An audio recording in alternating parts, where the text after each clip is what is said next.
71-এর স্বাধীনতাকে প্রথম স্বাধীনতা মানছে, তারপর দ্বিতীয় স্বাধীনতা এটা আমরা মনে করি অনেকগুলা রক্তের বিনিময়, অনেকগুলা হত্যার বিনিময়, এইটা দ্বিতীয় স্বাধীনতাই আমরা মনে করি। তো ফখরুল সাহেবরা কেন মানতে চায় না এই স্বাধীনতাটা? আর্মি শ্রদ্ধার জায়গা, আর্মি একটা দেশের সম্মানের জায়গা, বাংলাদেশ আর্মি একটা গর্বের জায়গা।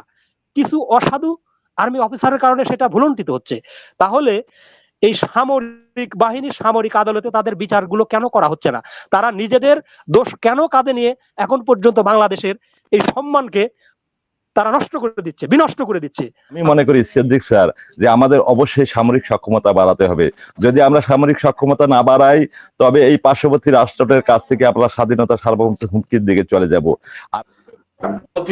মিডিয়ার কথা বলছিলাম, ভারত যে আমাদের বিরুদ্ধে এই বাংলাদেশকে নিয়ে সব সময় মিথ্যে গুজব সংবাদ প্রচার করে, আপনি কি মনে করেন এটা স্বয়ং এই প্রধানমন্ত্রী তাদের হাইকমান্ড এই উস্কানিমূলক তাদের মিডিয়া দিয়ে আমাদের দেশের বিরুদ্ধে সব সময় মিথ্যা গুজব প্রচার, সংবাদ প্রচার করতেছে?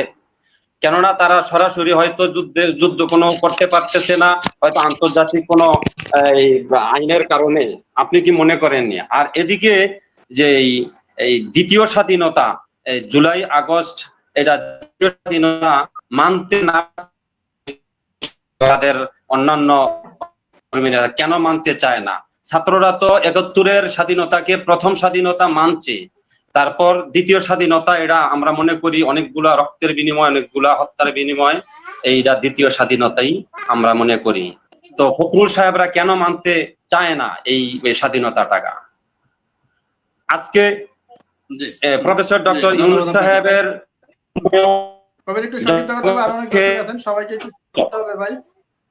ওকে আমি শেষ করে দিই। উন্নয়ন জনগণের চোখে স্পষ্ট, একদম প্রধানরা ডক্টর ইউনূস সাহেবের সাথে সাক্ষাৎকারের জন্য পাগল হয়েছে, আমরা আজকে পত্রিকাতে দেখতেছি। তা আসসালামু আলাইকুম, আমার এতটুকুই প্রশ্ন। ধন্যবাদ আপনাকে, সকলকে ধন্যবাদ। ধন্যবাদ আপনাকে। আব্দুল হাকিম আনমিউট করেন, কোন প্রশ্ন লাগলে বলেন। সম্মানিত সঞ্চালক মনির ভাই এবং বিজ্ঞ আলোচক মেজর সিদ্দিকী সাহেব, আসসালামু আলাইকুম এবং অগ্রিম ঈদের শুভেচ্ছা। ঈদ মোবারক। আজকের বিষয় মুখোমুখি আর সেনাবাহিনী এবং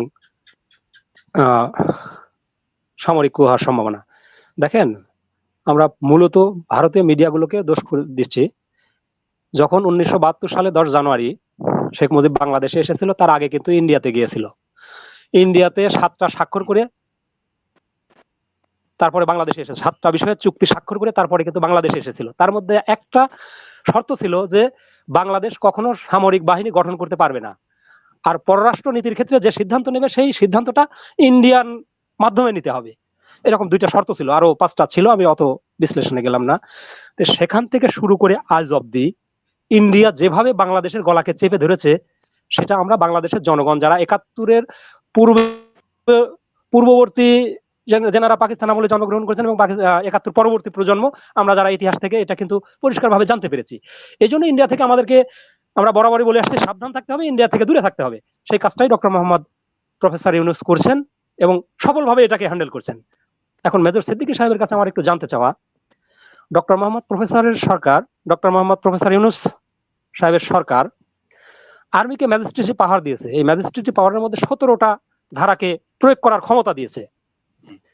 এই 17টা ধারা প্রয়োগের মধ্যে একটা ধারা আছে, যদি কোনো অপরাধীকে আর্মি গ্রেপ্তার করে তাকে আদালতের কাছে সোপর্দ করবে, অথবা ভ্রাম্যমাণ হিসেবে তাদেরকে 2 বছর বা 5 বছরের একটা শাস্তি, পানিশমেন্ট দিতে পারবে। আর্মিকে এই পাওয়ারটা দেওয়া হয়েছে। কিন্তু আর্মি আপনার ক্যান্টনমেন্টে কিছু অপরাধী পালিয়েছিল, তারা কিন্তু সেখান থেকে পালিয়ে গেল। আর্মি এই ম্যাজিস্ট্রেসি পাওয়ারটা কাজে লাগাইলো না।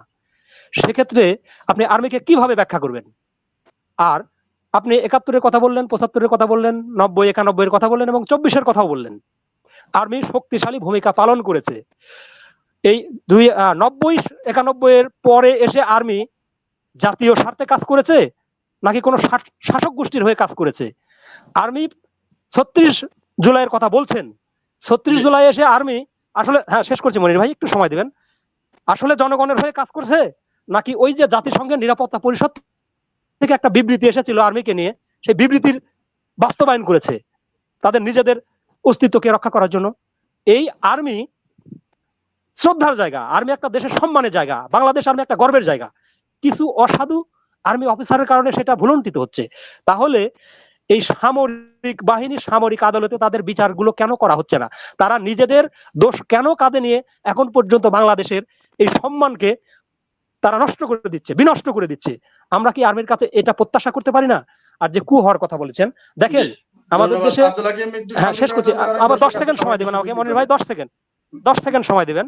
আমাদের দেশে যারাই কেউ একটু ভালো করেছে তারাই পিপিলিকার মতো একটা রাজনৈতিক দল গঠন করেছে। পরবর্তী সময়ে কিছুদিন এরা এমন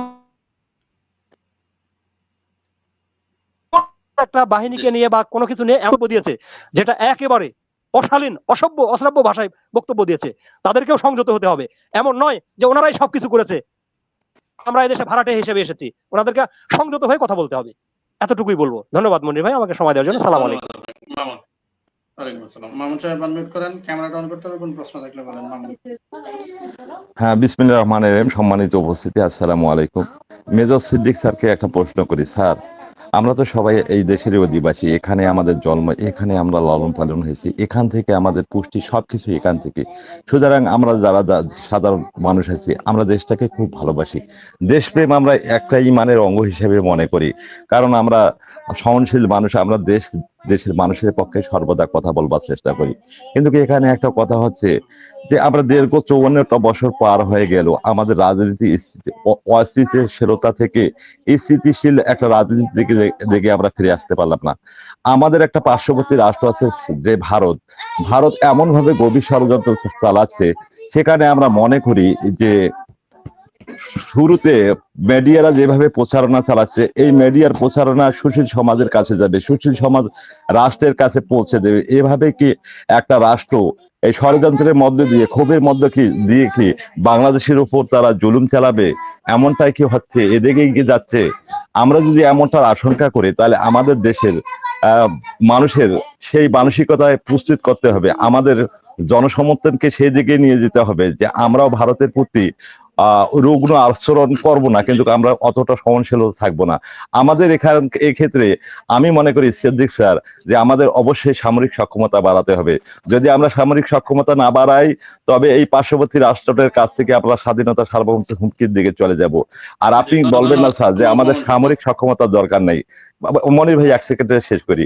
আমাদের সামরিক সক্ষমতার দরকার নেই যদি এটা বলেন, তো আমরা এই দিক থেকে পরাজিত হব।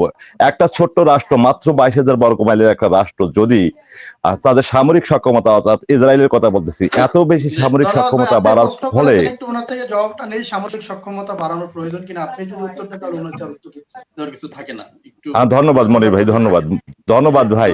ওই যেহেতু মেজর স্যারকে পাইছি, এই জন্য একটু গভীরভাবে আলোচনা করতেছি। ধন্যবাদ আপনাকে। ধন্যবাদ ভাই। সম্মানিত সঞ্চালক ভাই, অতিথিবৃন্দ, বিশ্বের যে যেখান থেকে দেখছেন, আসসালামু আলাইকুম। আমার জিজ্ঞাসা সেনাবাহিনীর কাছে। তার আগে দুটি শুভেচ্ছা জানাই, ঈদ শুভেচ্ছা এবং সংগ্রামী শুভেচ্ছা। কাদেরকে? যারা আওয়ামী লীগের ওই সাদ্দামদের দুঃসহ যন্ত্রণার সময় আওয়ামী লীগের বিভিন্ন পদে থাকা ব্যক্তি, ছোট ভাইয়েরা পদত্যাগ করেছিল। আর সংগ্রামী শুভেচ্ছা জানাই ওই শেখ হাসিনা ঘেরাওরত অবস্থায় জেনারেল ওয়াকার সাহেবের উপস্থিতিতে যে জেনারেল ভাইয়েরা শেখ হাসিনার কথা মতো গুলি চালাতে অস্বীকৃতি জানিয়েছিল, তার একটা মান বললেন বাংলাদেশের সেনাবাহিনীর বিরুদ্ধে লেলিয়ে দেওয়া হচ্ছে। ওনার কাছে আমার প্রশ্ন, 2,30,000 সেনাদের মধ্যে ভারত ও ইসরায়েলের পদলেহনকারী 30-32 জন মির্জাফর সেনাদের বিরুদ্ধে মানুষ কথা বলতেছে।